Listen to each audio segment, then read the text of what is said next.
This is Chronicle, a Star Trek audio fan production. Acting Captain's Log, Stardate 87335.1. For the record, I was happy as Chief Engineer.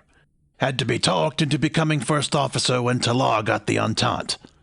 Now I've got a job I wanted even less. I know an ex-girlfriend of mine will be laughing her furry head off when she hears. But enough with the whining. Am keeping the same structure of the ship as before, even though that means Jovan is now my exec. We're remaining in the same location for now, gathering what data we can, giving everyone a chance to come to terms with the loss of Cassandra. And try to guess at what happened here.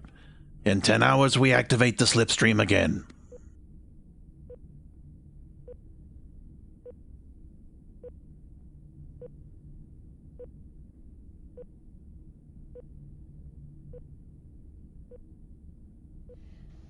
How is he? Not quite stable. Our Andorian lieutenant was quite correct. He seems slightly more susceptible to lambda radiation, so even a tiny dose did serious damage. I think the best we can hope for is to improve his health in stages, keeping him in stasis the rest of the time. I looked up what happened on V'Nell and Sariij. Oh, yes. The only other case of lambda radiation poisoning. I just focused on the medical records. Hardly noticed names. A single asteroid hit the planet millions of years ago. One of their nation-states used its isotopes to create what they called a doomsday weapon. Sadly, they succeeded all too well. Good thing for the cultural observers the Farragut was nearby. The Vatanese failed. Somebody failed here as well. On the Cassandra? No, well, maybe. I don't usually talk about the prophets. Honestly, that has been something of a welcome change, compared to other Bajorans with whom I've served. Although, to be fair, Ensign Crane seems a nice exception. I just need to say this. To someone. Very well. The thing about Bajor is, for whatever reason, we ended up chosen. The tears of the prophets came to us, and we feel the need to figure out what that means. My clan believes we're being tested. For the afterlife? Yes. Some of us used to believe that too. No, for the future. Our future as a people. We believe the prophets were once, more or less, how we are now, beings of flesh and blood, bound by time. Somehow they changed, evolved, ascended. In time, they even sundered their own terrible impulses and imprisoned them. Huh, the so-called paw wraiths? Yeah, you see, we believe in time Bajorans, and maybe everyone, can become like the prophets. Infinitely wiser than mere flesh can ever be. Wiser and better. As opposed to thinking meat, as it were? More or less. How hopeful. Speaking of hope, how are you and the rest of Maltafor? Tamir is up and about and waving her finger at everyone as usual. Suzanne is fine. Zach's anatomy's a little weird, so I'm keeping an eye on him, but no problems so far. And you? I feel sad, but I think that has nothing to do with radiation sickness. But returning to my point, this has the feel of a test, some kind of decision or decisions made which makes a real difference in the long run. According to what some humans call the butterfly effect, that would seem to be all decisions. Over time, every single choice anyone makes is the equivalent of a tiny snowball that evolves into an avalanche. Eventually. But that is random. I'm talking about a moral choice, one with consequences we reasonably foresee, and I cannot help but think some terrible decisions happen here.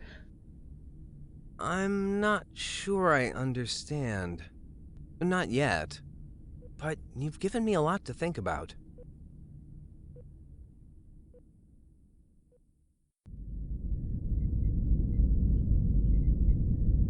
So, Lieutenant, suppose you tell me how you think a saboteur got on board the Cassandra. I presume any such person would be in the science division. Why? Security checks for command and support divisions are slightly superior. Huh. Go on. I am presuming also the saboteur would not be the species they would seem, based on the fact this seems to be a matter wrapped up in the dead system nearby, as well as the identity of my grandfather's murderer. The likelihood of this being a coincidence seems extremely low. Agreed. Now, how could one of these aliens have a Gardak hatchling's chance of passing a full Starfleet screening? Got an answer for that? Logically, it is much easier to replace someone than create a perfect false identity. Yet an imposter must avoid raising suspicions, therefore should be isolated, in one way or another, from those who know them personally. Huh. I ran a check on the crew of the Cassandra and found two such individuals. The first, Nurse Justin Martinez, a native of Dorvan 5, since that planet was ceded to the Cardassian Union. Most official records of his birth and early life were destroyed. His family scattered or died during the war. More, he kept moving to different positions on different worlds, until suddenly joining Starfleet. Who else? Ensign Tornaz, an Andorian, a linguist who was an only child and left home early to study different languages among races outside the Federation. Her parents died 5 years ago while she was living among the Morvarians, who are somewhat notorious for refusing to share information. Both Tornaz and Martinez were qualified as pilots, so had shuttlecraft access codes. Makes sense. Very logical. Still, when I was at the academy, there was an admiral who said something to one of my Vulcan classmates. Logic, they said, is just a way to make a mistake with confidence. What I've presented, sir, is by definition only a theory. Yes, and a good one. I assume you've already checked our own crew for the same pattern, looking for saboteurs? I have found 3 individuals who match this criteria and might be viewed as suspects. I prefer not to speculate, but only note they are possibilities. Their names? I've sent their files to your pad. Let's see. I included one other factor in my search. None of these aliens were seen until 8 or 9 years ago. This would seem to coincide with the loss of another ship, namely the USS Skyview. I've known 2 people on your list for years. Served with them on the Entente. One of them saved my life. I am aware of that. The last name? Sir, with your permission, I would like to work out some scenarios to hopefully lure any potential saboteur out of hiding. Hopefully, this will ultimately reveal no such person is on board, or unveil them and thus clear the names of the other 2. Just run anything by me before actually doing it. Of course. Dismissed.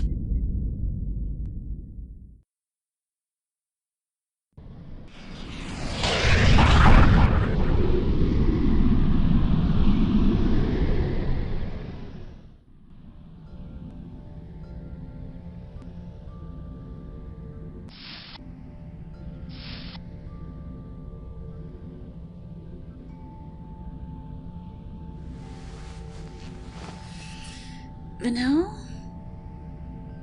You had better be. Yes. We're in Slipstream. The commander didn't announce it. Most of the crew is asleep. I cannot see you. I'm cold. Here I am. That's better. I am quite addicted, you know. To what? Your touch? Can't sleep well without it. So, don't you be getting any ideas about asking for your own cabin now you're a lieutenant? Credit for your thoughts. We no longer hide what we are to one another, yet you insisted for so long. Things changed. What things? I grew up a bit, stopped feeling so afraid of my father. He wished me a happy naming day a few months ago. I could tell he was starting to unbend a bit. He didn't even start any argument about Starfleet or my career. I almost told him. About me? I just didn't want any more of the same arguments, the same disappointments. Once he found out, or finds out, who you are, he will explode. Yet we aren't hiding anymore.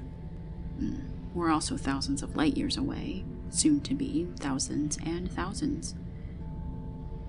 How'd the meeting with the commander go? I think he is inclined to have me retain my new post. Good. And don't worry, not going to pester you for Starfleet secrets, Lieutenant. I know, Roxanne.